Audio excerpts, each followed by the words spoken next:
사람은 배고플 때만 달콤한 것에 끌리는 게 아닙니다. 오히려 마음이 버려졌을 때 사람은 가장 치명적인 과자집을 찾아갑니다. 여러분은 살아가며 한 번쯤 자신만의 과자집을 만난 적이 있으신가요? 누군가는 사람에게 지나치게 기대고, 누군가는 끝없는 쇼핑에 빠지며, 또 누군가는 공허함을 채우기 위해 쉼없이 휴대폰 화면을 넘깁니다. 심지어 어떤 사람은 나를 깎아내리고 상처 주는 관계라는 걸 뻔히 알면서도 그 곁을 떠나지 못합니다. 왜일까요? 왜 인간은 나를 망칠 정도로 달콤하고 위험한 것에 자꾸만 끌리는 걸까요? 오늘 이야기할 동화 헨젤과 그레텔은 사실 어린이를 위한 환상 동화가 아닙니다. 이것은 사랑받지 못한 인간이 그 결핍을 어떻게 채우려다 무너지는지, 그리고 그 숲을 어떻게 빠져나와야 하는지에 대한 잔혹하고도 서늘한 심리 보고서입니다. 깊은 숲속 가난한 집에 살던 남매 헨젤과 그레텔. 그들의 부모는 너무나 가난했습니다. 먹을 음식조차 없었던 어느 날, 부모는 결국 아이들을 숲에 버리기로 결심합니다. 이 장면은 현대 심리학의 관점에서 보면 생각보다 훨씬 잔인한 비극입니다. 아이에게 부모는 단순한 양육자가 아닙니다. 부모는 아이가 마주하는 세상의 전부입니다. 그런데 그 세상이 나를 버리기로 결정한 것입니다. 인간이 느낄 수 있는 가장 원초적이고 깊은 공포는 바로 버려짐입니다. 배고픔은 몸을 힘들게 하지만 버려졌다는 감정은 존재 자체를 무너뜨립니다. 그래서 헨젤은 계속해서 길에 하얀 조약돌을 떨어뜨립니다. 집으로 돌아가기 위해서였죠. 여기서 중요한 건 조약돌 그 자체가 아닙니다. 헨젤이 끝까지 놓지 않았던 건 희망이었습니다. 아직 부모님이 나를 사랑할 거야. 나에겐 돌아갈 곳이 있어라는 그 가느다란 믿음 말입니다. 하지만 두 번째로 숲에 버려졌을 때 그 처절한 희망마저 무너집니다. 급한 대로 뿌렸던 빵 조각들이 새들에게 모두 먹혀버린 것이죠. 돌아갈 길이 완전히 사라진 순간 아이들은 물리적 굶주림보다 더 무서운 정서적 고립 상태에 놓입니다. 우리의 삶도 이와 닮아 있습니다. 믿었던 사람에게 배신당했을 때, 지탱해오던 커리어가 무너졌을 때, 우리는 인생이라는 숲에서 길을 잃습니다. 돌아갈 곳이 없다고 느끼는 순간, 인간의 방어기제는 가장 취약해집니다. 바로 그때, 아이들은 과자집을 발견합니다. 지치고 외롭고 두려움에 떨던 아이들 앞에 나타난 눈부시게 달콤한 집. 생각해보면 이상하지 않나요? 숲 한복판에 과자로 만든 집이 있다니. 누가 봐도 의심스러운 상황입니다. 하지만 아이들은 경계하지 않았습니다.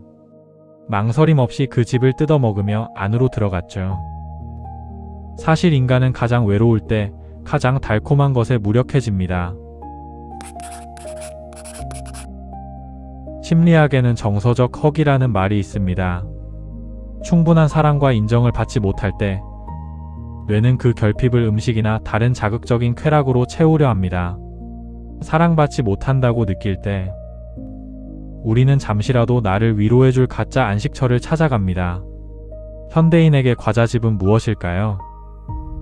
밤마다 멈추지 못하는 폭식일 수도 있고, 공허함을 달래기 위한 끝없는 쇼핑이나 SNS의 좋아요일 수도 있습니다.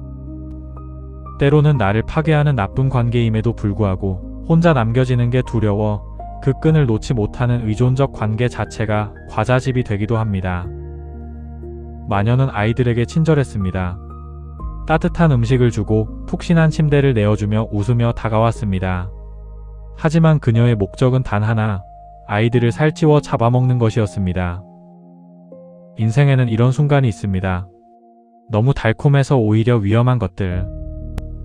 처음에는 나의 외로움을 따뜻하게 안아주는 것 같지만 결국은 나의 시간과 영혼을 야금야금 갉아먹어 우리를 삼켜버리는 것들 말입니다.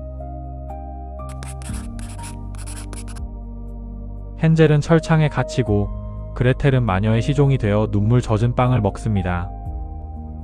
대부분의 사람은 이 대목에서 그레텔을 나약한 피해자로 기억합니다. 하지만 이야기의 끝에서 마녀를 화로 안으로 밀어넣고 오빠를 구출하는 건 다름 아닌 그레텔입니다. 그레텔은 어느 순간 깨달은 것입니다. 누군가가 나를 구해주기를 기다리는 것만으로는 결코 이 숲을 빠져나갈 수 없다는 사실을요. 우리는 살아가며 자신을 삼키려는 어둠과 직접 마주해야 하는 순간을 만납니다. 나를 이용하는 상사, 나를 갉아먹는 연인, 혹은 나를 중독시키는 습관들. 그레텔이 마녀를 밀어 넣은 것은 단순히 한 생명을 해친 것이 아니라 자기 자신을 가두고 있던 피해자 의식과 의존성을 불태운 것입니다. 그것은 생각보다 훨씬 큰 용기가 필요한 일입니다. 내가 기댔던 그 달콤한 과자집이 사실은 감옥이었음을 인정하는 것에서부터 치유는 시작되기 때문입니다. 숲을 빠져나온 남매는 보석을 가지고 집으로 돌아갑니다. 어쩌면 이 동화가 진짜로 말하고 싶었던 건 이것일지도 모릅니다. 인간은 누구나 버려질 수 있습니다. 그리고 누구나 지독한 외로움 앞에서 흔들립니다. 하지만 결국 살아남는 사람은 자신의 외로움을 똑바로 바라본 사람입니다. 과자집의 달콤함에 취해 잠들지 않고 숲의 어둠을 통과해낸 사람입니다. 달콤함이 반드시 따뜻함은 아닙니다. 나를 소비하게 만드는 곳, 나를 끊임없이 비교하게 만드는 곳, 잠시의 자극 뒤에 더 큰 공허를 주는 곳은 당신의 집이 아닙니다. 진짜 집은 나를 있는 그대로 숨쉬게 하고 나의 결핍조차 평온하게 바라보게 하는 곳입니다. 어쩌면 지금 당신도 자신만의 깊은 숲을 지나고 있을지 모릅니다.